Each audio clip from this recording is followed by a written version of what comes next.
Très heureuse de vous savoir nombreux à regarder Mukoba Télévision de partout. Bienvenue, mesdames, messieurs, à ce grand direct d'aujourd'hui. Voici d'abord les titres phares. Préparatif de l'accueil du pape en République démocratique du Congo, le Premier ministre congolais a tenu une séance de travail technique en prélude de l'arrivée du numéro 1 de l'Église catholique au monde avec les présidents des commissions préparatoires, notamment ceux issus de l'Église catholique, de la présidence de la République, du gouvernement, ainsi que les experts impliqués dans l'organisation de cet événement. À l'est du pays, l'Organisation mondiale de la santé compte procéder à la vaccination contre l'épidémie du choléra dans différents camps des déplacés de Kanyaruchinya en territoire de Nyiragongo. L'annonce est faite par Jean-Bruno Ngenze, chef de bureau de l'OMS Nord Kivu et Ituri, au sortir de sa rencontre ce vendredi avec le gouverneur militaire, le lieutenant général Ndima Constant.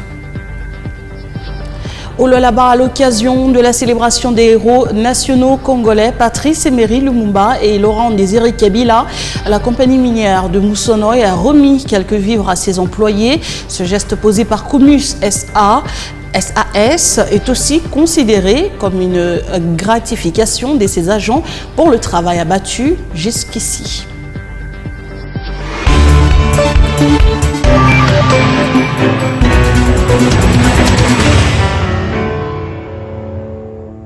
Merci d'être avec nous. Je viens de vous le dire, le Premier ministre Jean-Michel Samalukonde Kyenge a présidé une séance de travail technique ce jeudi 19 janvier 2023 à l'immeuble du gouvernement en prélude de la visite du souverain pontife prévue du 31 janvier au 3 février 2023. Séance de travail à laquelle ont pris part les présidents des commissions préparatoires, notamment ceux issus de l'Église catholique, de la présidence de la République, du gouvernement, ainsi que quelques experts impliqués dans l'organisation de cet événement. Regardez.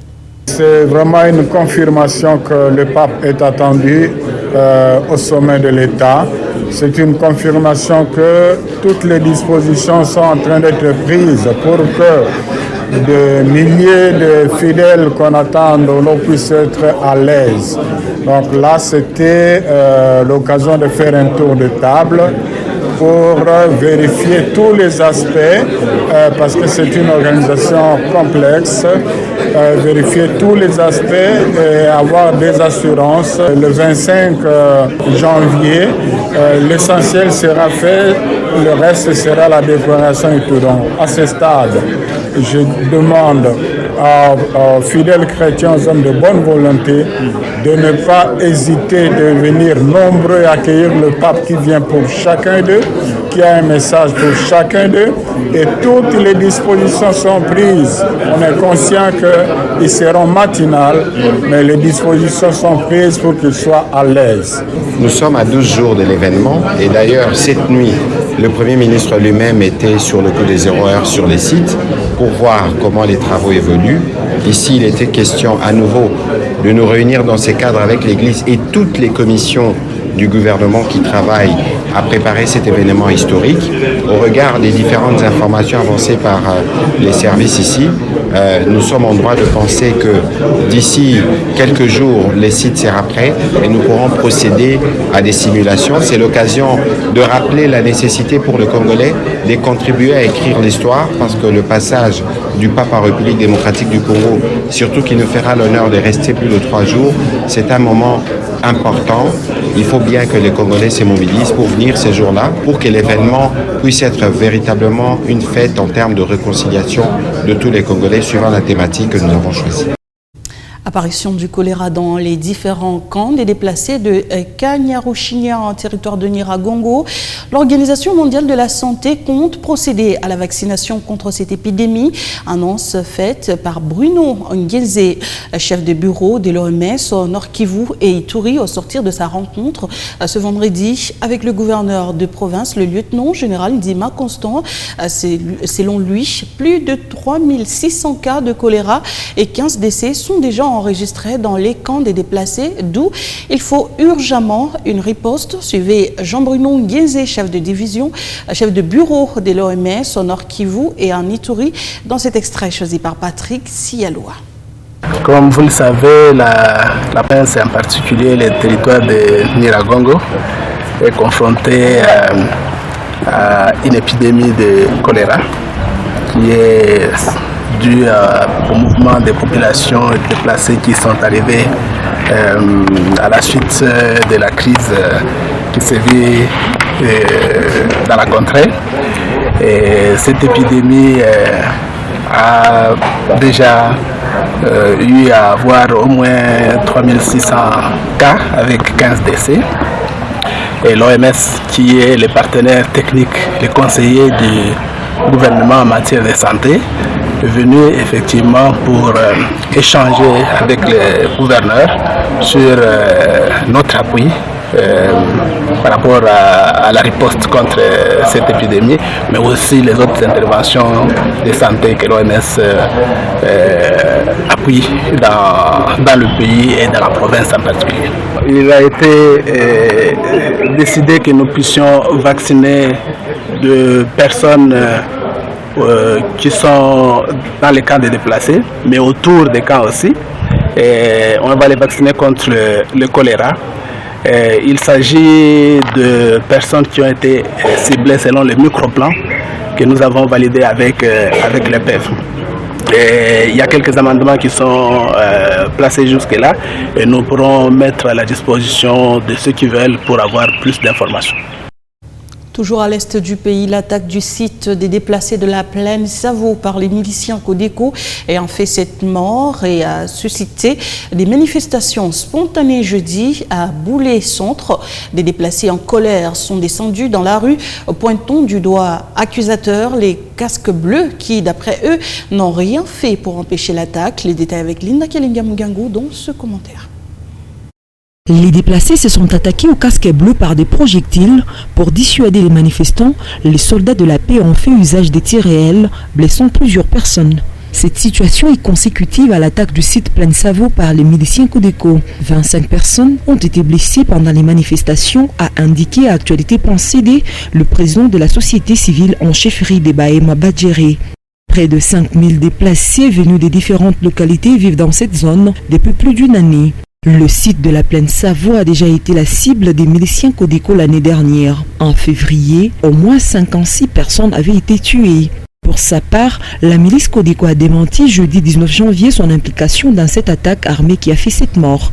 Les chefs de la Codeco demandent ainsi au gouvernement congolais de diligenter en urgence une enquête pour dénicher les auteurs de cette tragédie. Ils lancent par ailleurs l'appel à leurs hommes de respecter l'accord de paix signé avec le gouvernement à Nairobi, apprend-on de Radio Okapi.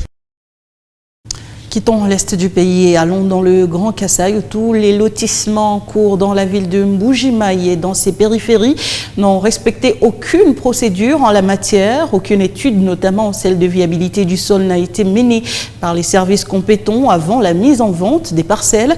Le chef de la division provinciale de l'habitat au Kasaï oriental déplore cet état de choses. Pierre Kabeya pointe du doigt certains services de l'État qui exposent la population à des risques dans l'avenir. Ces propos ont été recueillis par Solène Toumbamoufika, notre correspondant du Kasaï. Les lotissements, c'est un domaine de collaboration entre plusieurs services, notamment les titres immobiliers, l'urbanisme, l'habitat, l'environnement, les plans, les ITPR, la régie des eaux, la SNEL, etc. Donc, lorsqu'il y a une commission qui descend sur le terrain pour l'étude de viabilité et de faisabilité, en ce moment-là, le lotissement devient automatiquement officiel. Mais si le lotissement est effectué par un groupe d'individus et qui ne répond pas aux normes requises, c'est un lotissement anarchique. Dans un premier lieu, il y a l'étude de viabilité du sol qui doit être menée par les services que je viens d'énumérer. Ensuite, le service du cadastre va procéder à la délimitation du site. L'urbanisme va dresser son plan d'urbanisation et faire les traçages et puis proposer à l'autorité provinciale pour que cette dernière prenne l'arrêté portant création des lotissements. Justement, il y a beaucoup de phénomènes qui sont liés à la mauvaise urbanisation ou au mauvais lotissement. Il y a des inondations, il y a l'apparition des érosions, il y a l'absence surtout des réserves foncières lorsque l'urbanisation n'est pas bonne. En province, à quelques jours du début des opérations d'enrôlement dans le Lualaba, la société civile, cadre de concertation, invite la population à s'enrôler massivement pour espérer donner de voix aux nouveaux animateurs lors des élections générales. Shadrack Moukad appelle à l'implication des Lualabais à tous les niveaux dans ces opérations qui débutent ce 25 janvier. Depuis Kinshasa, Shadrack Moukad lance ce message dans cet extrait choisi par Dorsen Tebiav. Nous sommes à 5 jours du début des opérations d'enrôlement dans notre province du Lualaba pour la deuxième zone pour cette opération. Il est vrai que à travers les réseaux sociaux, nos compatriotes sont parfois gagnés par des messages de découragement pour certaines personnes qui estiment que par rapport à certaines faiblesses, des opérations qui ont été lancées dans la première zone à partir de Kinshasa vers l'ouest, que ça pouvait constituer un prétexte de décourager nos compatriotes à faire confiance à cette opération. Pour nous, en tant que société civile, nous appelons notre population à s'enrôler, à ne pas écouter ces paroles de découragement, cette anti-campagne qui s'est faite à travers les réseaux sociaux, d'où nous devons, en tant que société civile, et lançons notre appel à notre population de la province du Lualaba de ne pas céder à cette campagne de démotivation. Nous devons aller nous enrôler. En tant que citoyens, par rapport aux enjeux électoraux, chaque Congolais en âge de voter doit se préoccuper d'avoir cette carte, parce que la carte d'électeur lui donne le pouvoir et les droits ainsi que le privilège d'aller se choisir la personne de son choix. En même temps, nous saisissons de cette occasion pour aussi interpeller la CENI. Il est temps, avant que ces opérations soient lancées dans les 5 jours selon les calendriers ou les chronogrammes de la CENI, que la centrale électorale pour notre province puisse directement activer les machines et les mettre déjà en séance de démarrage, qu'on dit de rodage, pour que dès qu'on commence à s'enrôler, que les choses se passent correctement, que les Congolais, les Lualabais puissent obtenir des cartes dignes de confiance. Parlons toujours de l'opération d'identification et d'enrôlement des électeurs dans la deuxième ère opérationnelle qui s'annonce à quelques jours du début de ces activités électorales au Lualaba. La rédaction de Mikuba Radio-Télévision s'est intéressée aux préparatifs. À ce sujet, elle a échangé avec le secrétaire exécutif de la Commission électorale nationale indépendante. Jean-Paul Tchikind confirme le début de l'opération et appelle la population à s'enrôler massivement. Une délégation de l'Assemblée provinciale du Lualaba avec à la tête l'honorable rapporteur adjoint Mouchaïla Shimata-Weber est allé se rendre compte de la réalisation de la promesse tenue par la gouverneure intérimaire du Lualaba, Fifi Masuka Saini, sur l'acquisition.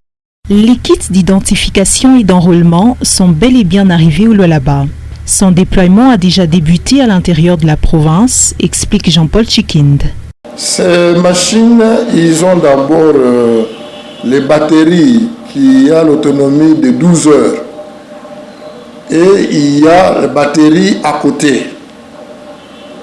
Au cas où l'énergie diminue, on utilise les batteries. Et à côté des batteries, il y a les panneaux solaires qui se trouvent dans les matériels qu'on a amenés, qu'on va brancher pour charger la batterie. Pour les autres antennes, les kits sont déjà partis. Pour la vie d'écologie, se trouve dans l'entrepôt. Et le déploiement de matériel pour les centres d'inscription doit commencer la veille. À ce jour, l'heure est à la formation des agents électoraux. Le secrétaire exécutif de la CENI confirme le début de l'opération d'identification et d'enrôlement pour ce 25 janvier et appelle la population à cet exercice. Le lancement, c'est le 25, mercredi, qu'il soit devant les centres d'inscription pour la vie de l'écologie. C'est le même centre, on n'a pas pu déplacer tout ça. On a seulement ajouté 6 qui est à l'Ultima, à l'Institut Tupendane, centre de santé Bora à Kapata. Il y a le centre de santé Kabongo à Kapata et Bora à Moussonoi et puis Djoudi, que les gens s'approchent pour s'enrôler. Selon le chef de la CENI Lualaba, le travail de sensibilisation est une affaire de tous, de la société civile ainsi que des médias. La stratégie, c'est bouche à oreille. Quand vous allez diffuser, et ceux qui vont entendre, ils vont en parler aux autres, et ainsi de suite, ça sera partout. Et nous nous préparons aussi voir un peu avant qu'on commence quelle stratégie vraiment de proximité nous allons adopter pour que la population soit encore sensibilisée davantage. Notons que l'application de préenregistrement des lecteurs développée par la CENI sera également prise en compte pour réduire au maximum le timing de l'enrôlement au centre d'inscription, a-t-il conclu. Je l'ai annoncé dans le titre, à l'occasion de la célébration des héros nationaux congolais, Patrice Emery Lumumba et Laurent Désiré Kabila, la compagnie minière de Moussonoï a remis quelques vivres à ses employés. Ce geste posé par Comus SAS est aussi considéré comme une gratification de ses agents pour le travail abattu jusqu'ici. Teddy Dizamba nous donne le détail. Comme tous les ans, à l'approche des célébrations des héros nationaux congolais, Patrice Emery Lumumba et Laurent Désiré Kabila, les responsables de la compagnie minière de Moussonoï, ont remis des vivres au personnel composé des nationaux afin de leur permettre de bien passer ces jours fériés. Pour Comus SAS, voilà un moyen de plus pour s'affirmer comme partenaire de choix du Congo de Lumumba et de Laurent Désiré Kabila. C'est parce que d'abord c'est une fête nationale au Congo. Et puis c'est pour maintenant c'est janvier, c'est pour récompenser les travaux de notre travail congolais de 2022 aussi. Et puis ça va bientôt la fête du pendant. C'est une fête traditionnelle chinoise aussi. Donc dans cette occasion, on donne tous les travailleurs comme des cadeaux pour fêter d'abord leur travail achevé à 2022 et puis la fête traditionnelle chinoise, la fête du pendant aussi. Les employés congolais de la compagnie minière de Moussonoï ont salué ce geste posé par leur employeur. Oui, personnellement, je suis très content. Et plus particulièrement, je dirais merci au nom de tous les travailleurs, plus particulièrement ceux de l'électromécanique. En tout cas, nous sommes vraiment reconnaissants et nous disons merci. Nous disons un grand merci à l'entreprise, particulièrement. J'ai dit merci pour ces petits gestes en notre regard. Une fois de plus, la compagnie minière de Moussonoï se montre responsable envers ses collaborateurs. Après une descente effectuée par le ministre provincial des Mines il y a peu à la cité UCK pour palper du doigt la fissure qui menace la gare de Kassombo, passant par le site minier de l'UCK Drin jusqu'aux installations de l'entreprise Metalcol, des préalables doivent être pris pour limiter les dégâts. Après vérification par les services techniques du ministère des Mines, ont souligné les responsables de ce site minier ce vendredi 20 janvier 2023. Les détails avec John Daïlemanda. Selon Digital Kazadi, président de la coopérative minière UCK de Kassombo, cette fissure date de très longtemps, mais elle se développe du jour au lendemain, surtout depuis la gare Kassombo. Des dispositions d'ordre technique sont en train d'être prises face à cette réalité. Le problème est fissure entre Metalcol na carrière à Drin UCK. Ma fissure moi pour moi inakawa inaeleo ma fissure yanzaka avant ta Metalcol avec sous-station. Le problème de ces fissures, pour moi, ça date de très longtemps. Elles ne sont pas liées à l'exploitation artisanale que nous faisons ici. L'entreprise Metalcol avait soulevé ces problèmes et le gouvernement provincial via le ministère des Mines a envoyé une commission pour contrôler et voir tout ce qui se passe. Et nous nous sommes rendus compte que ce sont des fissures naturelles, mais elles se développent du jour au lendemain. Voilà la crainte. Après que nous ayons effectué une descente pour vérifier, nous avons constitué une commission. Nous devons voir au clair et voir tout ce qui se passe. Bantu ya carrière ICK tulifikia kufanya maétude jusqu'à présent comme solution d'abord le turibeba il faut bafanye maétude tuyue si réellement chini muko vide. Parlant du danger que représente cette fissure sur l'exploitation minière artisanale sur ces sites, Digital Kazadi nous confie sa certitude qu'il n'y a pas de danger car aucun signe néfaste n'est visible dans les galeries suite à cette fissure depuis tous ces temps. Mais un contrôle technique est envisagé, a-t-il ajouté. Ngambo artisanal, je crois que atuna na inquiétude de ma fissure parce que chini atuna nayo ina di présenter ni yulu. Ces fissures ne posent aucun problème à l'exploitation artisanale que nous effectuons parce que dans les galeries des creuseurs, il n'y a aucun danger. Mais ce qui est sûr, le service technique doit inspecter et voir ce qui se passe. Nous remercions l'entreprise Metalcol qui s'est responsabilisée. Elle va faire les sondages, voir s'il y a un trou à l'intérieur et on verra comment réparer. Na Metalcol na société coopérative tuyue gisikani tutapata solutions kwa ya mzuri. Pour clore ces dossiers, les démarches sont menées avec toutes les parties prenantes pour trouver une solution quant à ce, a précisé le président de la coopérative minière UC Cadrin. Dans l'actualité, il s'observe depuis près d'une année une pénurie d'eau dans certains quartiers de la ville de Kolwezi, particulièrement à Mutoshi, où les familles font que recours au puits pour pallier le problème, malgré des observations et recommandations faites par la société civile en date du 8 décembre 2021. Aucune solution n'a été trouvée. Pour sa part, le chef du centre de la Régie des eaux a fait savoir que la situation va bientôt être décantée. Le détail avec Oscar Kalamba et John Mwema dans ce grand format. Depuis plusieurs mois, dans le cabinet de la régie de distribution d'eau, Régie des eaux, l'eau ne coule plus et fait défection dans le quotidien de plusieurs Kolweziens, laissant place à celle de puits. Pour le chef de centre de cette société étatique Kolwezi, cette situation est due au dysfonctionnement de la motopompe du site de Mutoshi. Pour Dieudonné Moulongo, toutes les autorités administratives et provinciales sont saisies. Elles se déploient pour que la denrée vitale ne soit oubliée. Nous sommes d'ailleurs pour parler avec la direction provinciale du Grand Katanga pour sa réhabilitation et aussi avec le ministre provincial qui à maintes reprises cherche toujours à nous appuyer dans ces domaines-là. Le devis pour renouveler ce groupe motopompe avait déjà été déposé aux autorités et qui ont d'ailleurs accepté de nous aider. Entre-temps, une solution palliative est déjà trouvée, mais elle est butée aux difficultés liées à la desserte de l'énergie électrique qui constitue un frein, a-t-il ajouté. Le centre n'a pas croisé le bras. Nous avons à la place placé un autre groupe motopompe dans le puits 26. Ce groupe motopompe est déjà installé, mais il reste seulement qu'on regarde comment stabiliser le courant avant qu'on puisse encore desservir ce quartier qui manque de l'eau. La Régie des eaux est consciente de la perte de ses abonnés qui, dans la grande partie, a pris l'option de faire recours à l'eau de puits. Néanmoins, elle travaille pour trouver des voies et moyens afin de sortir de ce gouffre. Dieudonné Moulongo Ankoulou a tout de même exprimé une inquiétude quant à la qualité de l'eau de forage consommée, surtout que Kolwezi est une ville minière. Ces solutions de puits ne sont pas toujours de meilleures solutions. Vous savez, ça fait 83 ans que nous sommes dans ces domaines de l'eau. Le puits qu'on est en train de forer, je ne sais pas à quelle hauteur il fore ça.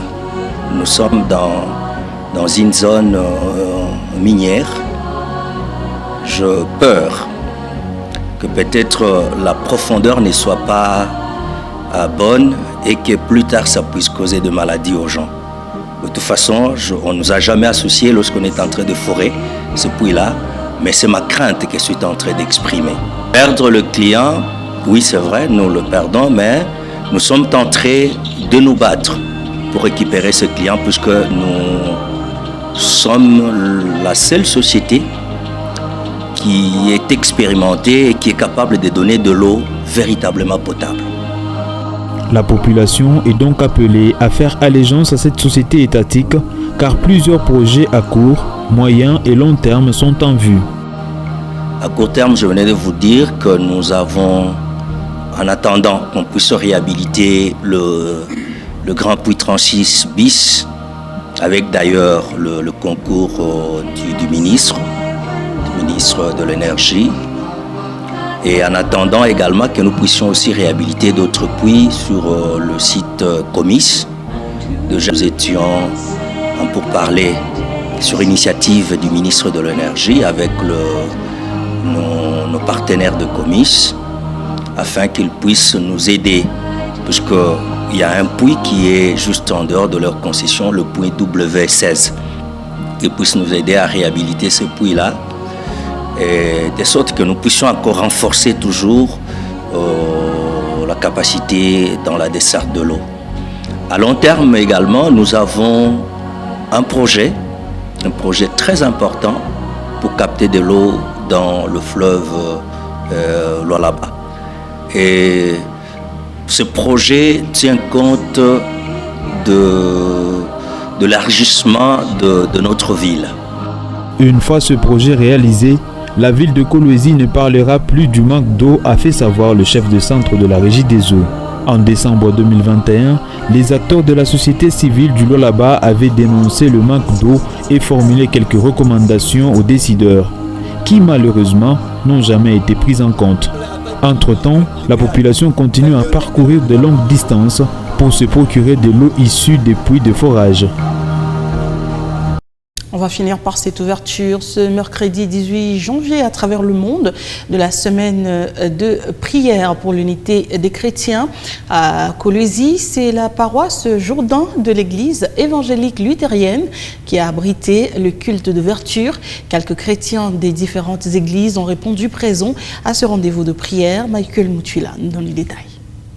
Raviver l'unité chrétienne et prêcher l'amour est l'objectif de ces rassemblements des églises du monde entier. À ces premiers jours du lancement de la semaine de prière pour l'unité de chrétiens, Gustave Mouderoa, père franciscain, a exhorté les disciples du Christ à cultiver l'amour sans tenir compte des appartenances tribales, à l'exemple du bon samaritain. Cela en se basant sur l'évangile selon Luc chapitre 10 à partir du 25e verset jusqu'à 36.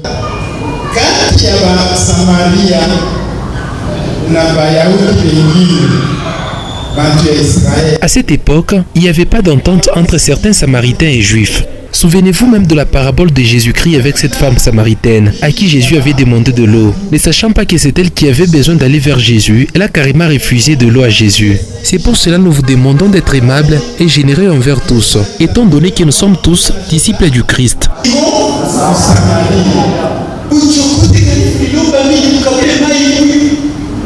Dans l'atmosphère de fraternité, les chorales de cette paroisse ont entonné quelques cantiques de louange et adoration rendant grâce à Dieu.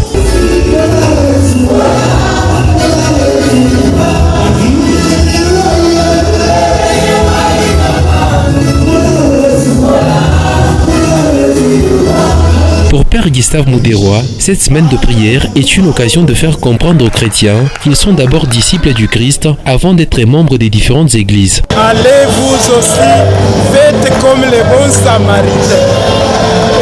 Il a fait du bien à quelqu'un de la tribu qui est en conflit avec leur tribu. Mais lui, il l'a fait par amour. Si nous aussi pouvons faire comme ce bon Samaritain, alors nous serons appelés fils et filles de Dieu et nous sommes vraiment la famille de Christ. Cette semaine de prière, décrétée par les rassemblements des églises du monde avec l'aval du Vatican, ira du 18 au 25 janvier et différentes paroisses vont à tour de rôle abriter cette activité de portée chrétienne. Voilà qui met un terme à ce grand direct d'aujourd'hui. Merci à vous tous, mesdames et messieurs, de l'avoir suivi avec beaucoup d'attention. Bon début du week-end à tous et à chacun.